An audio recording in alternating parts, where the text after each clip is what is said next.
Hello everyone, welcome to our channel all about BMS. So आज का हमारा topic जो है वो अनुमान प्रमाण है।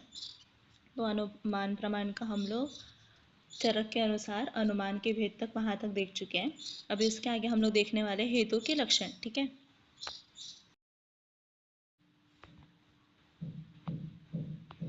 अगर हेतु के लक्षण देखें तो हेतु कैसा होना चाहिए उसके बारे में बताया। ठीक है, तो सबसे पहले क्या है, अनुमान सिद्धि के लिए महत्वपूर्ण अंग है। अभी हेतु नहीं रहेगा तो हम लोग को अनुमान सिद्ध कर सकते क्या? नहीं। तो अगर हेतु मतलब क्या होता है, कॉज या तो कारण।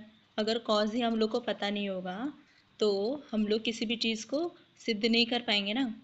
इसके लिए हेतु जो है वो बहुत ज़्यादा महत्वपूर्ण बताया हुआ है।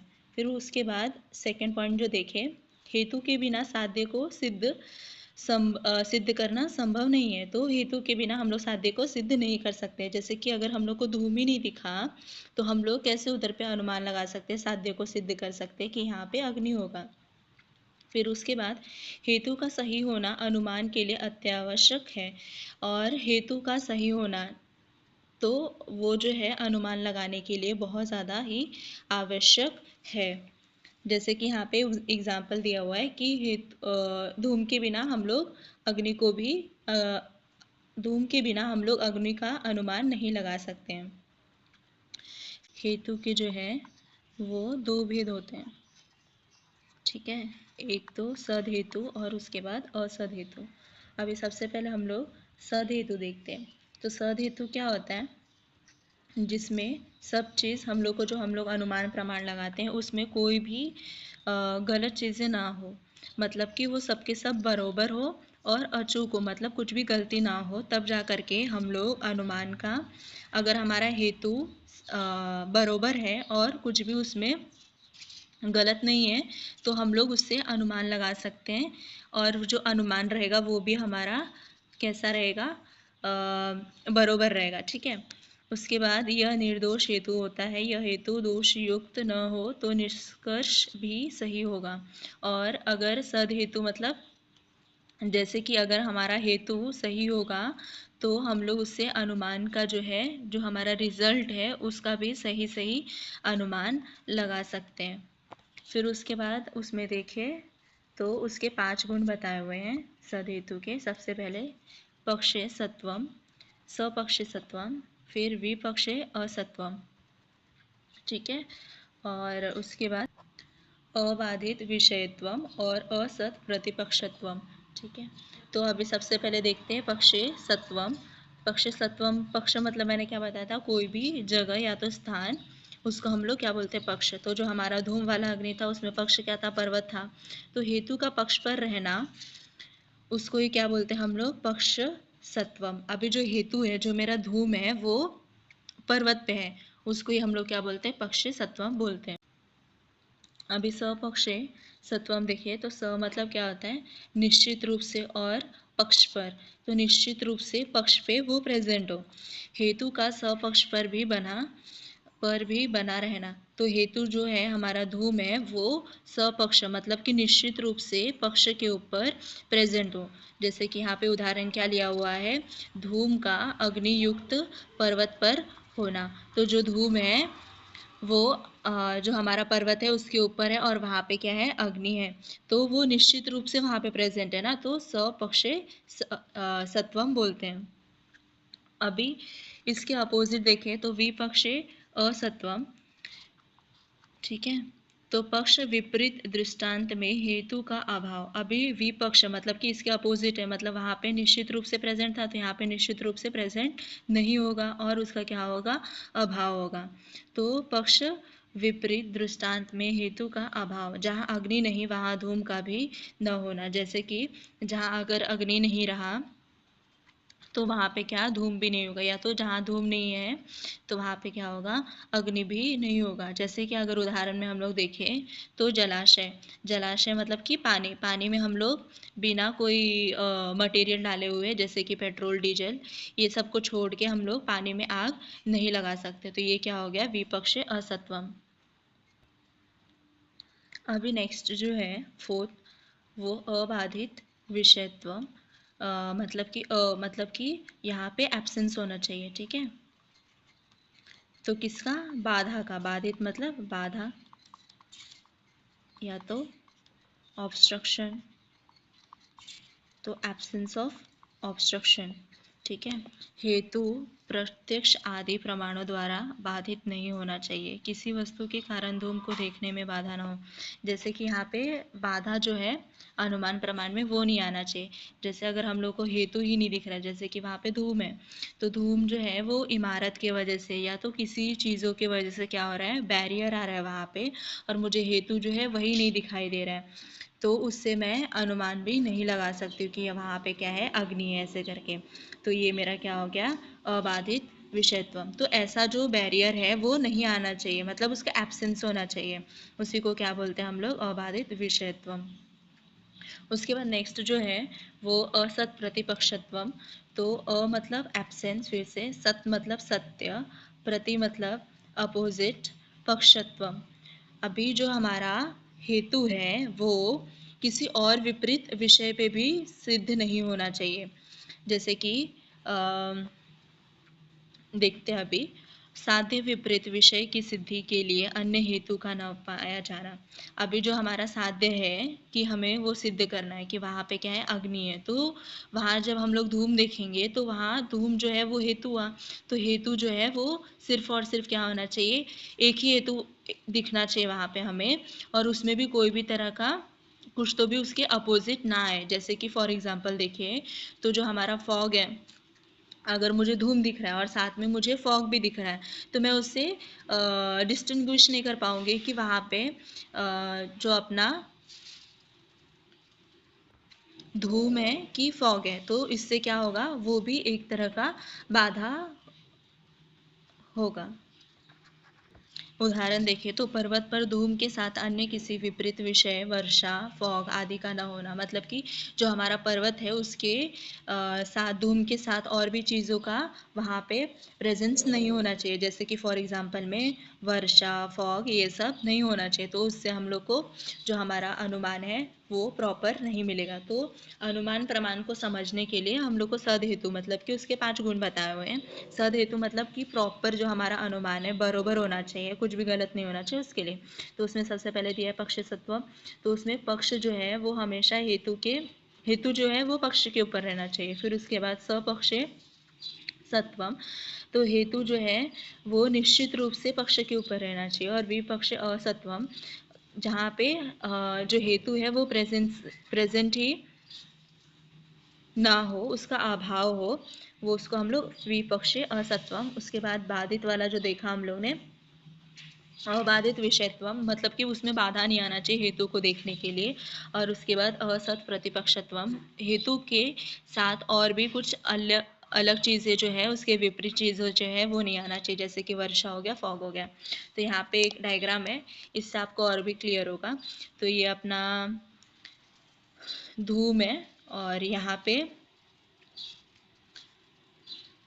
ये अबाधित विषयत्वम का है। तो अबाधित मतलब कि यहाँ पे मुझे क्या दिख ही नहीं रहा है कि यहाँ पे धूम है, और यहाँ पे बैरियर आ रहा है कि यहाँ पे कुछ तो भी बिल्डिंग आ रहा है, तो मुझे दिख ही नहीं रहा है कि यहाँ पे धूम है। तो ये क्या हो गया मेरा अबाधित विषयत्वम।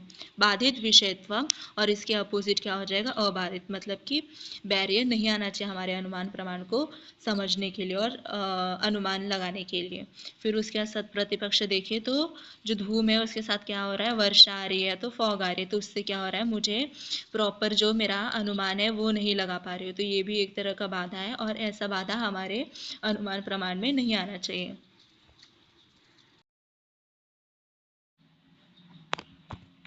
अभी नेक्स्ट जो हमारा टॉपिक है वो असद हेतु है। अभी सद हेतु मतलब क्या, हम लोग ने देखा एकदम बराबर होना चाहिए, बराबर होना चाहिए, और कुछ भी गलती उसमें नहीं होना चाहिए। वैसे असद हेतु उसका अपोजिट होगा, मतलब कि इसमें हम लोग को मिसकंसेप्शन होगा कि यहाँ पे हेतु है ऐसा करके।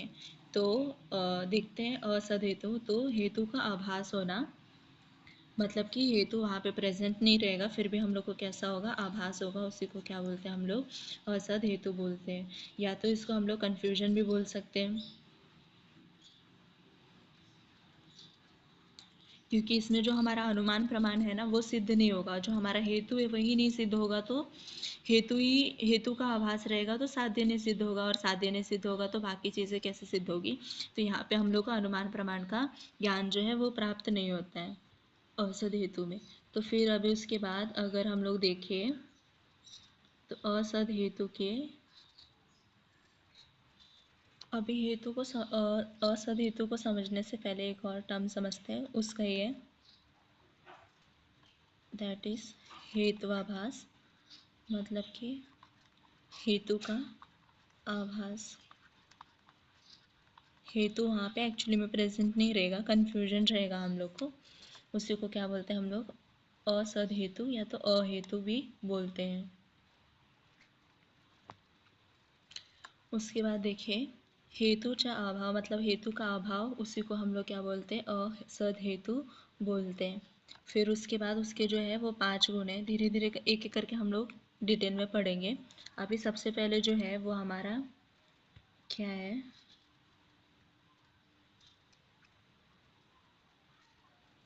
अभी ये जो हेतु है वो अनुमान लगाने के लिए सहायक नहीं करते और उसके अभाव को क्या करते हैं, सिद्ध करते हैं। ठीक है। फिर उसके बाद उसके 5 प्रकार है। अभी सबसे पहले जो हम लोग प्रकार देखने वाले वो सव्यभिचार हेत्वाभास है।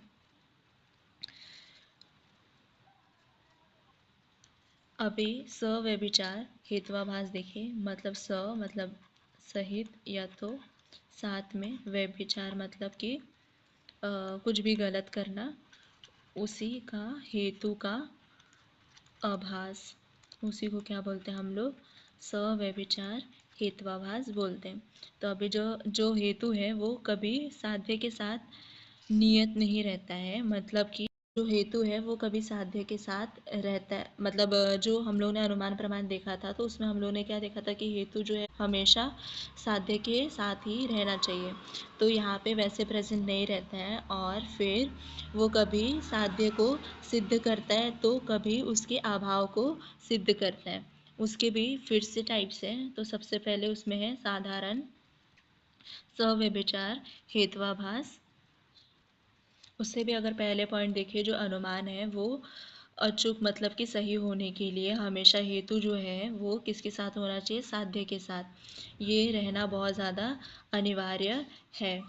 फिर उसके बाद देखिए तो साधारण सव्यभिचार हेत्वाभास, साधारण मतलब क्या होता है, तो ऑर्डिनरी, और सव्यभिचार हम लोग ने देखा कि मतलब कि सहित, व्यभिचार गलत, हेतु का आभास होना।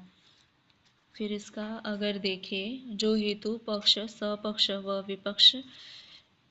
विपक्षावर सुद्धा उपस्थित असणे, हेतू साध्यसोबत तसेच साध्याच्या अभावामध्ये देखील अन्य वस्तूमध्ये भिडणे, या हेतूमध्ये विपक्षे असत्वम हा सदहेतूचा गुणधर्म म्हणजेच विपक्षावर प्रेझेंट नसणे। अभी इसमें क्या है कि साधारण सव्यभिचार हेत्वाभास में वो उसमें क्या होता है, हेतु जो है वो साध्य के साथ रहता भी है और साध्य के साथ नहीं भी रहता है, और उसके अभाव को भी सिद्ध करता है। और पक्ष, सपक्ष और विपक्ष, विपक्ष की इधर नहीं होना चाहिए, तो ये विपक्ष पे भी प्रेजेंट होता है। जैसे कि हम लोगों ने विपक्ष देखा था अग्नि के इसमें जलाशय, तो वहाँ पे भी ये क्या होता है, प्रेजेंट होता है। उसको ही हम लोग क्या बोलते हैं, साधारण सव्यभिचार हेत्वाभास। अब एक और एग्जांपल लेते तो आपको और भी क्लियर होगा कि रुग्णालयामध्ये, मतलब की हॉस्पिटल में एखादी व्यक्ती झोपलेली असते तर ती व्यक्ती आजारी आहे असे समजते। मतलब कि अगर कोई व्यक्ति जो है वो रुग्णालय हॉस्पिटल में अगर लेटा हुआ है तो हम लोग को ऐसा ये होता है, ज्ञान होता है कि वो आजारी है, बट ऐसा जो है अभी इसमें हेतु क्या है, कि वो सोया हुआ है, साध्य क्या है कि वो बीमार है। फिर उसके बाद पक्ष क्या है, वो व्यक्ति, और सपक्ष क्या है कि दूसरा रुग्ण, मतलब कि दूसरा पेशेंट, और विपक्ष क्या है, स्वस्थ व्यक्ति। तो जैसे कि यहाँ पे हम लोग देख सकते हैं कि उसके अभाव को भी सिद्ध कर रहा है, कि वो उसका क्या हो सकता है, वो स्वस्थ व्यक्ति भी हो सकता है, कि जैसे कि उसका कोई रिलेटिव भी हो सकता है जो ऐसे रुग्णालय में आकर के सोया हुआ है। फिर उसके बाद एक और एग्जाम्पल देखते हैं तो आपको और भी क्लियर होगा। तो उसमें क्या है कि हेतु जो है वो हमारा सिंह है, फिर उसके बाद साध्य जो है वो गाय है। तो हम लोग ऐसे अनुमान लगाते हैं कि जिनके पास भी क्या है सिंह है वो गाय होता है। तो अभी ये यहाँ पे इसको सिद्ध तो कर रहा है कि गाय के पास सिंह होता है, बट और भी प्राणियों के पास भी सिंह होता है, तो ये क्या हो रहा है उसके अभाव को भी सिद्ध कर रहा है। फिर उसके बाद नेक्स्ट एग्जाम्पल देखें तो आमवाद में, आमवाद जो है साध्य है, हेतु क्या है संधि में शूल। तो और भी यहाँ पे हम लोग देख सकते हैं कि उसको तो सिद्ध कर रहे हैं वो हेतु को कि हाँ अगर संधि में वेदना होती है तो वो क्या होता है आमवाद होता है। बट यहाँ पे और भी हमारे व्याधियों में देख सकते हैं कि संधि जो है वो वेदना पाया जाता है, तो ये उसके अभाव को भी सिद्ध कर रहा है। तो ये हो गया अपना साधारण सव्यभिचार हेत्वाभास। आई होप यहाँ तक सब आपको क्लियर होगा, और वीडियो अच्छी लगी तो चैनल को सब्सक्राइब कीजिए, वीडियो को लाइक कीजिए। Thanks for watching.